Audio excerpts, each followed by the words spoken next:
Hi, this is Jack Stanley, and I wanted to talk a little bit more about what I find so remarkably amazing about our history. And that is, once Theodore Roosevelt became president, think of what we did.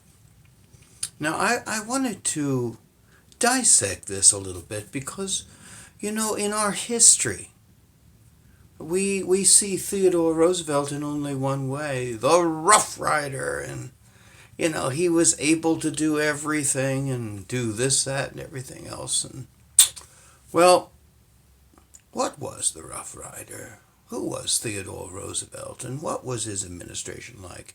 He did a lot of amazing things in his administration, granted. He was a very strange and unique man. Sometimes you need someone that's a little different to totally change the world, and he did in many respects. But there's a darker side to some of the stuff that he did. Of course, we don't really talk about the fact that he kind of orchestrated a revolution in Panama to overtake the government, arming the resistance so we could build our canal. It happened, it was done. And of course, he arbitrated the treaty between Japan and Russia, garnering the Nobel Prize. And the Great White Fleet, which was created basically to say, we are a superpower and don't mess with us. And so Theodore Roosevelt sent it around the world to rub everybody's nose in that fact. And all through this time, we were pushing and prodding one country that was not at all happy with us. And that was the Empire of Japan. Because they considered themselves an imperial nation. And we considered ourselves an imperial nation. And we invaded their empire. We were in the Philippines.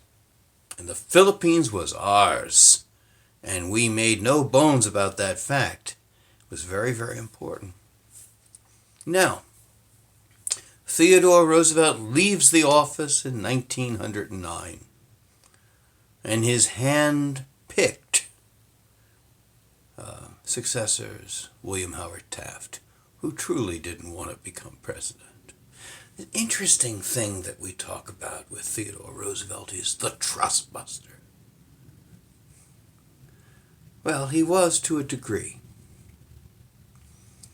Now, here's the thing that really kind of annoyed Roosevelt, is that Taft came in. Taft wasn't quite as progressive as Theodore Roosevelt. Theodore Roosevelt had some very serious issues. First off, he was very racist. He was very much a progressive, and he wanted to bypass the Constitution as often as possible. Now, his successor was William Howard Taft, who was very judicial. He was a judge. But also, he was a very, very good trust buster. In fact, in 4 years, William Howard Taft busted twice as many trusts as Theodore Roosevelt did in 7.5 years, which really pissed off Theodore Roosevelt. You see, Theodore Roosevelt, as his daughter once put it, was always the bride at every wedding, the corpse at every funeral, and the baby in every bassinet. And suddenly, Taft was doing things that he didn't like. And another thing, Taft was not anywhere near as progressive. He wasn't pushing the Roosevelt agenda. See, the thing is that Roosevelt expected Taft not to think on his own, but to follow Theodore Roosevelt's lead. Well, things weren't going that way. And Teddy had gone to Africa. And J.P. Morgan probably put it best. And he said, the next lion in Africa that sees Theodore Roosevelt, hopefully he'll do his duty. That didn't happen. But the thing is that Theodore came back. And Theodore was not happy. And Theodore Roosevelt decided to go against everything that he had said when he left the presidency. And what did he say? I will not run for another term. I have served nearly 2 full terms. I will not do that. Later he said, I wish I could have bit off the hand that wrote that note. Nonetheless, the year of 1912 was unique in the history of the presidency because Theodore Roosevelt said, I don't want William Howard Taft to be president because he's not following my agenda, my progressive agenda. And, well, at the Republican convention, there was all-out war between the forces behind Theodore Roosevelt and the forces behind William Howard Taft. And the convention nominated Taft. And the Roosevelt forces staged an absolute protest and walked out. Theodore Roosevelt, not to be outdone, joined the Progressive Party, which he promptly called the Bull Moose Party. Now, while all of this drama is going on, and you got to remember, Theodore Roosevelt is the greatest example of a drama queen, okay? He loved drama. On the Democratic side, there was a battle going on, and they finally took a rather unknown college professor who was the president of Princeton University, became the governor of New Jersey, Woodrow Wilson, a dry, not too charismatic, but very opinionated individual, whose views, oddly enough, were very much like Theodore Roosevelt's. He was quite progressive, also extremely racist, and also had some very, very strong and frightening views about how he felt about the American Constitution and how to bypass it. And so the election took place, and it was ugly. One of the ugliest elections in history. And the thing is, that's really frightening and amazing, is that Theodore Roosevelt kind of lost it. And he started announcing and saying ugly, nasty, rotten things about everybody. He called Taft a fat slob.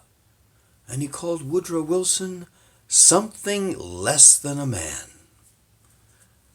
This is not the actions or the emotional stability of a candidate. He just basically reduced himself to name-calling. And yes, he gave great speeches, made recordings, but the more he spoke, the more he seemed just like Woodrow Wilson. Now, in any kind of political contest, if one party splits, you guarantee that the other party is going to win. And that is exactly what happened. Taft came in last, Roosevelt came in second, but the winner of this contest was the unknown, untried governor of New Jersey, Woodrow Wilson. And Woodrow Wilson did some frightening, god-awful things. First off, when he got into Washington, D.C., he started changing things around. One thing you have to remember about Woodrow Wilson, now he was a Southerner. He was from Virginia. That's where he was born. He was a Presbyterian minister's son. And, of course, he got in there and he saw lots of African Americans working in Washington. And he said, this is not going to do. And so he had them removed from their positions in Washington. Secondly, he segregated the military. This is pretty bad stuff. And he had nothing good to say about anybody that was black.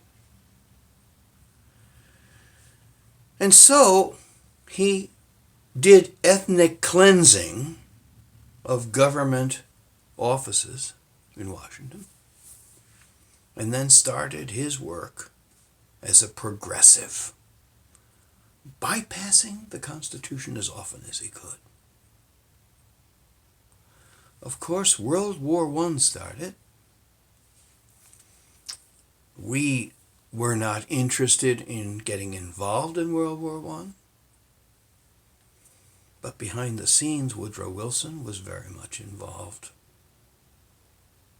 We were involved on the side of the Allies. Got to remember, we were sending ships laden with ammunition over to England.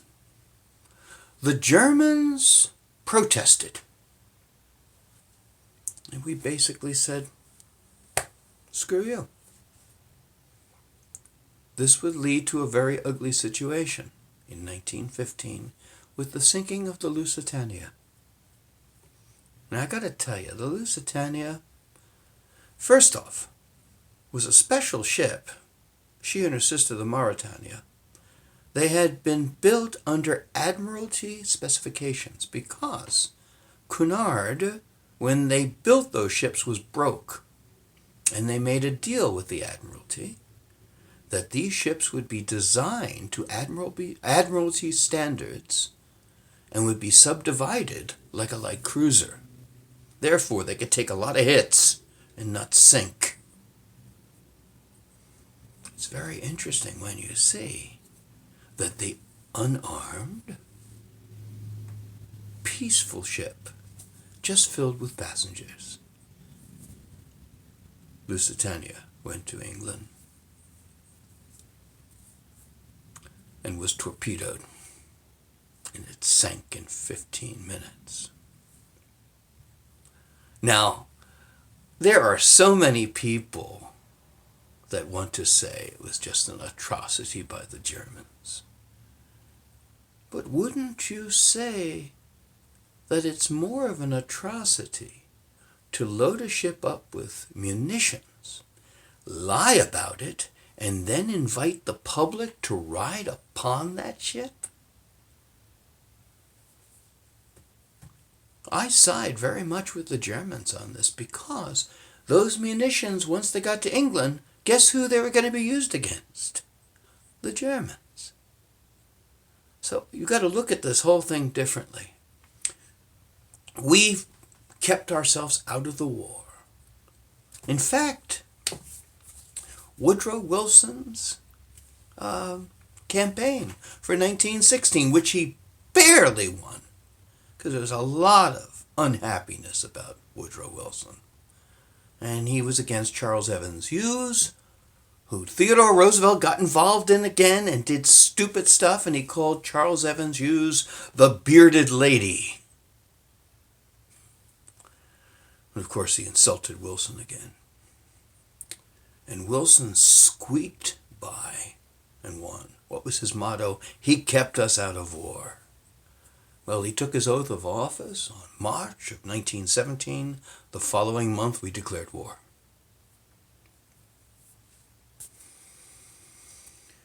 World War I, as I have said countless times, is a war that never should have been fought. It is a war that we had no reason to be involved in. But Woodrow Wilson wanted to get more government, more activity, and expand the empire. Therefore, we entered the war. Now, the interesting thing about Woodrow Wilson, he was not a healthy individual. He had suffered for most of his life with mini strokes, and it got worse once he entered the presidency. And sometimes people questioned his judgment. And throughout the war, things went on. And then the war ended. Wilson came up with his 14 points, which are very, very interesting. In fact, Germany surrendered because of the 14 points, not because of anything else. However, Europe had no interest whatsoever in looking at Wilson's 14 points. The war ended, the Treaty of Versailles took place, and the Treaty of Versailles was a travesty. Woodrow Wilson, instead of going to Congress and saying, let us work and set up a team and go and arbitrate a peace, he went alone. Because he started to get what you might call a Christ complex. He was saving the world. And no matter where you went with Woodrow Wilson, when you talked to him, you didn't have a conversation. He lectured you. And he went to Versailles, and he lectured them, and they ate him alive. Of the 14 points, very little ever made it through. The League of Nations, which was Wilson's idea, was adopted by Europe, but rejected by the United States for the very reason that they had not been involved in the process at all. Wilson became his own Secretary of State. He became our own Caesar. He didn't care about what the Constitution said. It was what he said. And by doing so, totally destroyed the process. Not only that, after the war ended, we started sending troops into Russia.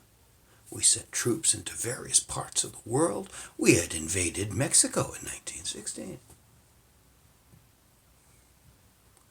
And Woodrow Wilson did one thing that is really quite interesting.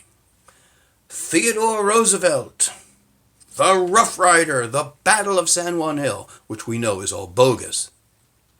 It was Kettle Hill, of course. Went to Woodrow Wilson in 1917, wanted to form a regiment. Now, after Theodore Roosevelt had said some really ugly things about Woodrow Wilson, called him something less than a man, and many other things.